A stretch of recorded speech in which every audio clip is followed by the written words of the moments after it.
I'm Pegg, and I've been a member of the Georgina Trades Training since the conception. And actually, I was in on the groundwork of organizing it and finding employees and staff. It's been a great process, and I've enjoyed every minute of it. Going back to the beginning, how did you become a founding member of GTTI? I am an elementary teacher, and I taught the special needs children. And I knew that academically they wouldn't fit into the regular course. My philosophy was that they worked with their hands, and they were very good with that manually. I had a student that could take an engine apart and put it back together, but he couldn't read. So this was my introduction, and my concept was we need to have something for the trades that other than the academic. So it was interesting that at that time, Jerry was reading the report from the North. I, at that time, also was a member of the South Lake Community Futures, and we had money to do projects. So I went to Peter, who was the manager, and said, do you think we could fund this or do something because we're going to need this? And Jerry was onto it. He said, sure, what we need to do is do some town hall meetings. So we hired two gentlemen, and they interviewed people in Brock, Georgina, and East Gwillimbury. What would you like to see in this these communities? The first one was transportation. The children did not have access to go to Toronto, number one. Number two, they couldn't afford it to go down and live. And number three, they were from a small community.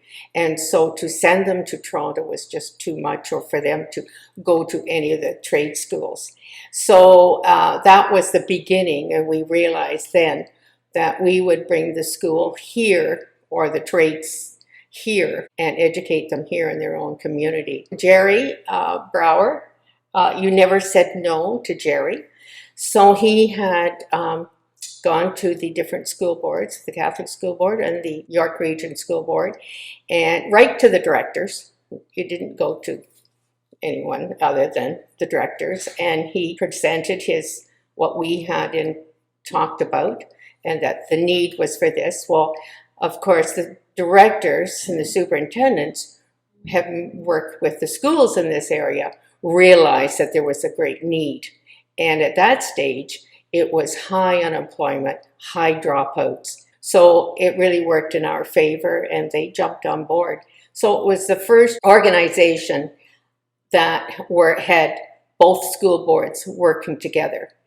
And so they pooled their money and paid for an executive director to come and work with us. In the meantime, we were given a grant from the government to interview graduates. And as it turned out, we did an interview with Jennifer Button. And so we hired her with the government grant. And so she came and worked with us as the secretary and the Girl Friday. Actually, she was just super. We got a few more members in the community. The town were great. They were on board, of course. And so our meetings were in the old police station. That's where they set up business shop in a one room. It was not a large room. And so Jennifer would have her desk in the corner, and they would have the desk at the other side for the executive director. Once we got going, we got some of the principals involved. And Nasello, he was a principal at Our Lady of the Lake. He was great on board. And so our first course we were going to take was mechanical. And it was going to be held in Our Lady of the Lake. And he did a great deal of work for us, being the principal there. But in the meantime, we had to have a building. So Rob Grossi was on the board. And so we looked at this building, the old Foodland, needed a lot of work. I had been on and was on the Ontario Trillium Foundation, so I had connections there. And I went to Inga Lubeck and said, this is what we're doing. And of course we applied. And she thought it was a fabulous idea that was much needed in this area.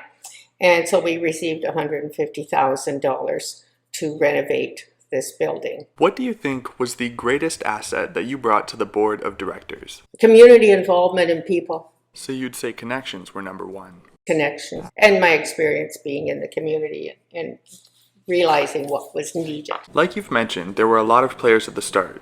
The founding board of directors included 13 individuals of diverse backgrounds, including government agencies, education systems, and national business. Surely there must have been a lot of conflicting priorities and more ideas than you were able to act on.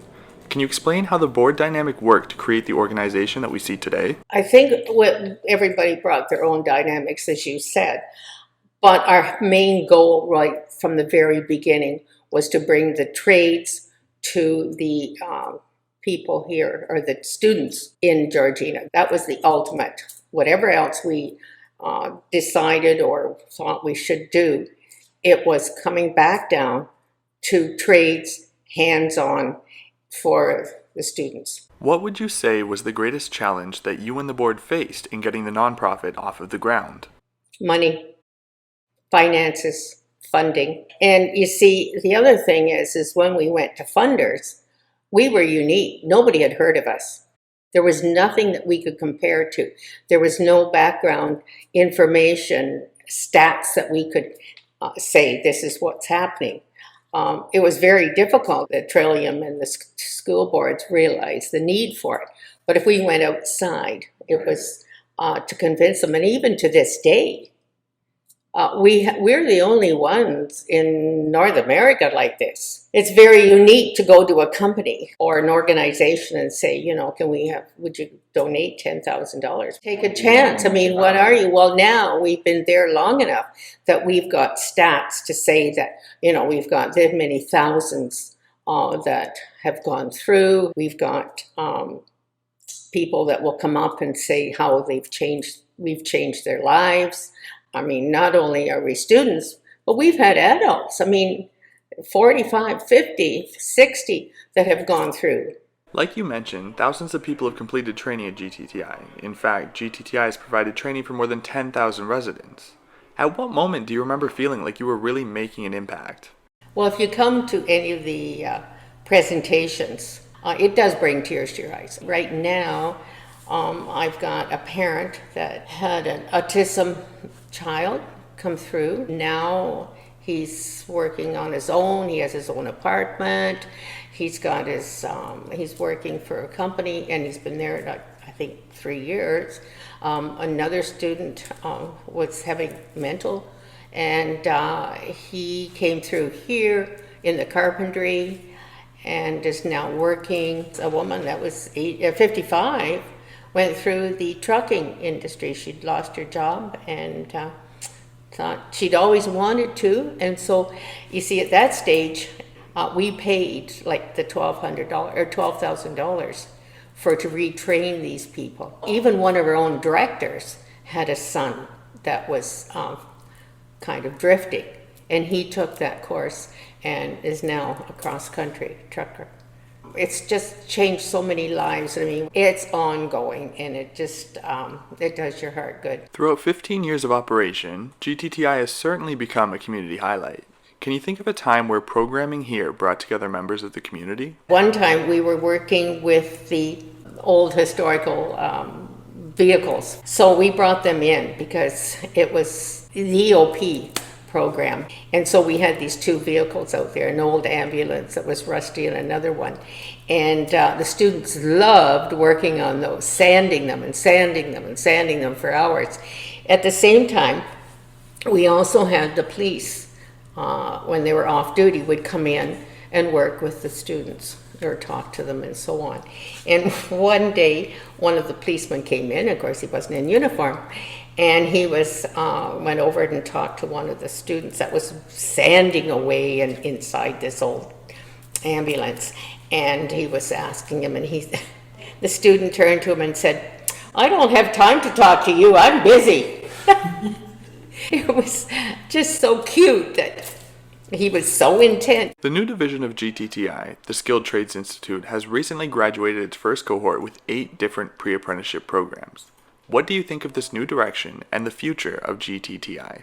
Oh, we needed to advance. We needed that. It's like everything. You have to advance. You can't stay still. It's just another step, advanced step to what we were doing. We were doing those trades, but they were in little packages. And this one now can give a bigger package.